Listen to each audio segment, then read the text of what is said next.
देखो क्वेश्चंस में यहाँ पे दो दो यहाँ पे पार्टिकल्स हैं, two particles, okay, two particles of equal mass M, M दिया यहाँ पे, equal mass M, equal mass m and the charge q are placed at a distance. तो सबसे पहले क्या करना है, what we have to do first of all, तो यहाँ पे एक मास लिया, यहाँ पे एक मास लिया, तो m, तो ये इक्वल मास है, यहाँ भी m ले लिया, एंड दोनों का डिस्टेंस कितना है 16 सेंटीमीटर, एंड 16 सेंटीमीटर को मीटर में चेंज कर दिया, 16 into 10 to the power minus 2. तो नाउ सी अगर ये दोनों मास है तो न्यूटन ने क्या, कोई भी दो मास, अगर कोई भी दो ऑब्जेक्ट क्या जो होता है हमेशा क्या जो होगा, दोनों के बीच में अट्रैक्शन होगा, ऑलवेज ना अट्रैक्शन. तो ग्रेविटेशनल फोर्स आएगा यहाँ पे, तो gravitational force is equal to G M M by 16 into 10 to the power minus 4 sorry minus 2 whole square. तो विच इज ओके, ये हम लोग को मिल गया यहाँ पे. ओके, तो this we have got. At the same time यहाँ पे दो चार्ज है, इक्वल चार्ज Q, मतलब पॉजिटिव चार्ज होगा, तो ये भी प्लस Q है गिवन, और ये भी प्लस Q है.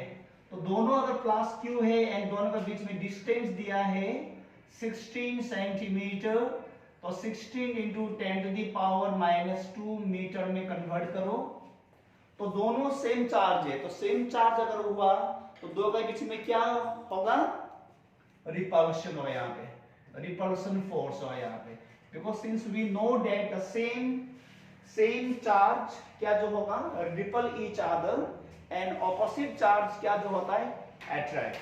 तो यहाँ पे जो electrostatic force is equal to K Q into Q1, okay, and R square 16 into 10 to the power minus 2 whole square. चलो यहाँ पे ले लिया, तो यहाँ पे मिल गया हम लोग को ग्रेविटेशनल फोर्स मिल गया, और यहाँ पे हम लोग को मिला क्या मिला, इलेक्ट्रोस्टैटिक फोर्स, या we can also say the Coulomb force मिला. अभी क्या होगा, magnitude of the gravitational force is equal to magnitude of the electrostatic force. तो G M square by 16 into 10 to the power minus 2 whole square is equal to k q square by 16 into 10 to the power minus 2 whole square. तो ये और ये directly क्या हो जाएगा यहाँ पे कैंसिल. चलो पहले कर लो, लिख लो.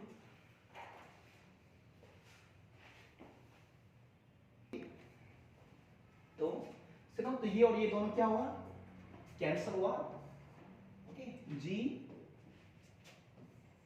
जी M square is equal to K, तो ओके चलो equal to K Q square, और हम लोग को क्या मिलना है Q बाई एम. तो ये m को यहाँ, ये m को यहाँ भेजो, तो G by K equal to Q square by क्या जो हो जाएगा m स्क्वायर. इसको यहाँ भेजो, because Q by M ratio हम लोग को मिलना जब यहाँ पे जो रेशियो है इज Q बाई एम, तो इसलिए ये m को यहाँ भेजा, ओके, और k को यहाँ जो आ गया. तो नाउ सी, तो Q by M we can write as the whole square, okay, तो ये क्या हो जाएगा होल स्क्वायर हो जाएगा, तो यहाँ पे हम लोग क्या मिलेगा भी, ओके, बाई k. तो k जो क्या है 1/4 पाई एप्सिलॉन नॉट, तो 1/4 पाई एप्सिलॉन नॉट. तो what we will find now, तो हम लोग को फाइनल आंसर क्या मिलेगा देखना. ओके, तो ये क्वेश्चंस भी आया था एग्जाम में, इसलिए देखना some time we will get a very easy questions also. कभी हम लोग के पास में कंफ्यूजन हो जाता है कि ज्यादा इजी क्वेश्चन पूछ लिया तो आंसर हम लोग दे नहीं पाया फिर हम लोग. ओके, तो उसके बाद में क्या हुआ, देखो यहाँ पे Q by M whole square है, क्योंकि देखो यहाँ भी स्क्वायर है यहाँ भी स्क्वायर है, तो हम लोग होल स्क्वायर लिख सकते हैं इसको. देन Q बाई एम, तो right down here Q by M equal to, तो यहाँ पे स्क्वायर है तो ये क्या हो जाएगा भी, देखो यहाँ पे G, तो यहाँ पे क्या रहा G रहा 4 पाई एप्सिलॉन नॉट, और यहाँ का स्क्वायर हटा के यहाँ पे क्या जो आ गया रूट ओवर आ गया. तो we can write Q by m is equal to root over 4 pi epsilon naught capital G. तो we have got the answer.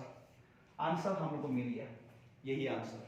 Okay, तो रेशियो ऑफ द चार्ज पर मास देखो Q by m, तो ये जो आ गया. ओके, ठीक है.